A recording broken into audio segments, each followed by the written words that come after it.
J'appellerai maintenant Cédric Simonin. On a beaucoup parlé ce matin de ce qu'étaient prêts à faire les consommateurs, mais là c'est à l'envers, c'est-à-dire qu'est-ce qu'attendent les consommateurs dans la construction et dans leurs habitations. Oui, bonjour à tous. Alors c'est moi qui ai la lourde charge de clôturer cette matinée. J'ai conscience des difficultés que je vais avoir à maximiser votre concentration. Je vais essayer d'être le plus dynamique possible. Alors mon intervention va faire écho aux différentes interventions qu'il y a eu, notamment celle de Monsieur le maire, de l'étude du CSA et puis de la conclusion de Madame Laville. Alors c'est pas un scoop, le bâtiment, le logement font partie des acteurs les plus impactants sur l'environnement. Au fil du temps, les différents gouvernements ont géré l'évolution des modes constructifs, au travers notamment des différentes réglementations, essentiellement axées autour de l'énergie. Alors, un petit peu d'histoire. La RT 2005, réglementation thermique 2005, qui engage un premier virage sérieux et voit le lobby de l'électricité se tailler la part du lion. Puis, 7 ans plus tard, la RT, réglementation thermique 2012, petite révolution dans le monde du bâtiment et de la construction, car beaucoup plus engageante cette fois, avec la victoire du lobby du gaz, juste revanche, me direz-vous. Et les consommateurs dans tout ça. Alors, laissez-moi vous raconter une petite histoire. En 2010, pour préparer les acteurs de la filière à la future réglementation thermique 2012, il a été lancé un référentiel qui permettait aux professionnels de proposer des bâtiments BBC, vous connaissez l'acronyme, bâtiments basse consommation. À grand renfort d'études et de sondages, à la question « Souhaiteriez-vous un logement qui consomme 3 fois moins d'énergie et qui est vertueux pour l'environnement ?» La réponse était systématique « Oui ». Sans blague, j'ai envie de dire, évidemment. Merci au sondage. Mais il manquait un bout à cette question. Il manquait 3 petits points. Et seriez-vous prêt à payer, si vous le pouvez, entre 15 et 20 000 euros de plus ? Ces mêmes personnes, au demeurant sensibles à la cause environnementale, faisaient plutôt le choix de mettre ce budget au profit, généralement, d'un peu plus de surface. Ainsi, on peut se dire que quand on laisse le choix aux consommateurs, ça ne va pas forcément dans le sens que l'on a imaginé. Et les investisseurs dans tout ça, on peut dire que les investisseurs sont un peu plus détachés de l'acte de construire ou d'acheter, de se loger, pardon. Alors, à cette époque, l'État avait maximisé l'avantage fiscal pour ceux qui investissaient dans les logements labellisés BBC. La carotte fiscale a eu un effet escompté, car sous la pression des consommateurs, là, les promoteurs immobiliers produisaient une grande majorité de leurs logements conformément au référentiel BBC, prémisse de la réglementation thermique 2012. Preuve qu'une incitation forte peut, dans ce cas, faire évoluer un marché. Alors qu'est-ce que ça nous apprend ?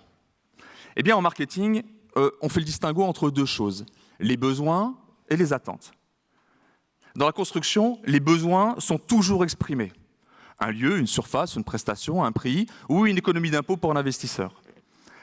Les attentes, jamais. Parce que le consommateur n'en a pas conscience ou il ne sait pas les exprimer. On retrouve par exemple pour le logement, l'estime de soi, le statut social, la santé ou la sécurité par exemple. Vous voyez que la place de l'environnement, dans ce cas-là, est assez maigre. Mais il y a un mais. Et depuis 2012, on peut affirmer que la prise de conscience concernant la cause environnementale est sans commune mesure plus importante 10 ans après. Ainsi, il est évident pour tous que lorsque j'achète un logement, aujourd'hui, de surcroît neuf, je préfère m'orienter vers un logement vertueux et respectueux de l'environnement. Pardon. Je suis allé trop vite. Eh bien non, absolument pas. Alors pourquoi ? Parce que les consommateurs font primer plutôt leurs besoins en priorité, et dans ces priorités, il y a au moins 4 ou 5 critères qui passent avant l'enjeu environnemental. Et l'enjeu financier passe actuellement bien plus en avant que l'enjeu climatique. Alors ça, c'est un sondage qui est sorti en 2021, où on a posé cette question, quels sont les critères d'achat d'achat ou de location pour mon logement. Et on retrouve la localisation, le prix et puis la superficie. Et vous remarquez que le fait qu'il soit respectueux de l'environnement n'est valable que pour 4% des cas. Donc on voit que pour l'achat d'un logement, ce sont les besoins qui priment en priorité et ce qu'on appelle les besoins immédiats. Alors, l'entreprise dans tout ça, qu'est-ce qu'elle a comme levier? Alors, il y a celle qui va subir. Alors, qu'est-ce qu'elle va subir? D'un côté, la pression de l'État et des élus locaux qui, selon moi, tiennent un discours qui permet de justifier ou toujours plus de contraintes et ou toujours plus de taxes, ne soyons pas dupes. Et puis ce harcèlement textuel ou autre dogmatisme normatif commence à générer chez les consommateurs et les professionnels un regard de défiance vis-à-vis de nos élites. J'aurai l'occasion d'y revenir dans quelques instants. La méthode de la carotte et du bâton commence à irriter sérieusement. Et de l'autre côté, la pression des consommateurs, focalisée sur leurs besoins essentiels, ayant perdu depuis 1 an et demi presque un tiers de pouvoir d'achat, vous voyez encore là, la question de l'environnement actuellement passe au second plan. Et malgré tout, il y a des entreprises qui font un pas de côté et qui proposent une offre qui répond à la fois aux attentes des consommateurs et aux contraintes normatives. Alors, mues par des convictions profondes, elles prennent le contre-pied des discours étatiques et avec une prise de parole exemplaire et des actions concrètes, mesurables, et qui répondent réellement aux enjeux de demain pour les consommateurs, c'est-à-dire pour ce qui les touche concrètement. Ce slide est intéressant parce que regardez ce qu'ils disent quand on leur pose la question sur les enjeux les moins indispensables. Et on retrouve dans les moins indispensables contribuer à préserver la biodiversité. On a utilisé les matériaux biosourcés, alors que c'est quelque chose que l'on entend régulièrement. Il faut préserver la biodiversité, il faut utiliser l'économie circulaire, les matériaux biosourcés, etc. Ça n'a aucun impact auprès du consommateur final. Alors, nous, entreprises engagées, entreprises militantes, entreprises présentes devant vous aujourd'hui, relayant les valeurs et les messages développés par E5T, on peut jouer sur 2 leviers. Un levier économique du point de vue du consommateur. C'est-à-dire qu'en fait, on transforme les contraintes normatives en avantages consommateurs. Et là, il faut être assez habile en termes de communication et de pédagogie. C'est-à-dire qu'en fait, lorsque l'on parle d'augmentation normative par rapport à une augmentation, l'obligation d'isoler mieux son logement, on va plutôt lui dire que ça lui augmente son pouvoir d'achat grâce aux consommations, aux économies d'énergie, pardon. Même chose pour la consommation d'eau. Et là, il y a une écoute attentive. Puis il y a aussi la valorisation. C'est-à-dire qu'en fait, on va lui expliquer qu'en termes de patrimoine, en comparaison avec le marché de l'ancien, par exemple, il survalorise son logement dans le temps. C'est plus compliqué pour lui à appréhender, mais il l'entend. Et puis plus subtil, il y a un levier sur les attentes. Alors les attentes liées à la sécurité, on peut parler d'indépendance énergétique par exemple, liées à l'estime de soi.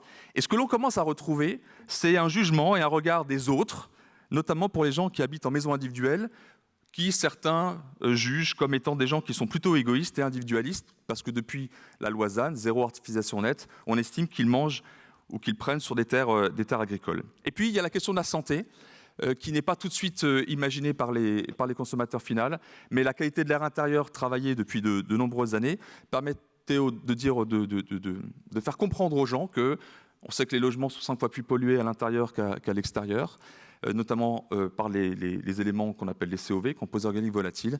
Et là, quand on leur dit qu'on utilise des matériaux qui n'ont pas de composés organiques volatiles et qui traitent dans les logements, on traite les allergènes, finalement, si vous avez, vous, ou des enfants qui sont allergiques, vous connaissez des gens qui sont allergiques, vous voyez que tout d'un coup, il y a une écoute attentive, les gens disent « je n'y avais pas pensé, mais effectivement, ça peut m'intéresser ».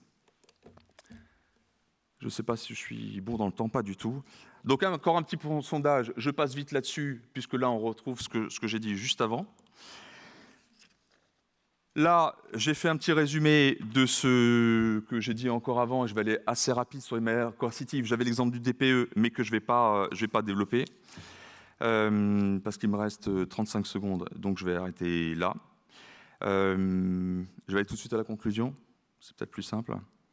Ok, je vais quand même arriver sur le dernier point, sur l'enjeu de l'entreprise. Enjeu pour l'entreprise, informer, éduquer, faire de la pédagogie et jouer sur la valeur patrimoniale du bien notamment. Ça, c'est l'axe que l'on a pour faire évoluer le consommateur. En termes de mini-conclusion, aujourd'hui, nous sommes rentrés depuis quelques mois dans une crise de logement sans précédent, une crise mondiale. Le logement devient un produit de luxe et pourtant c'est un produit de première nécessité. Je vous l'affirme haut et fort. La prochaine crise sociale sera liée au logement, car toutes les franges de la population sont concernées. John Kotter, un des principaux théoriciens du management, a développé une méthode de la conduite du changement, ou comment, en 8 étapes, faire changer un groupe, une entreprise, un peuple, contre sa volonté ou son intérêt. Et il induit un sentiment de panique et ou d'urgence. Ce discours est de moins en moins entendu par le consommateur final.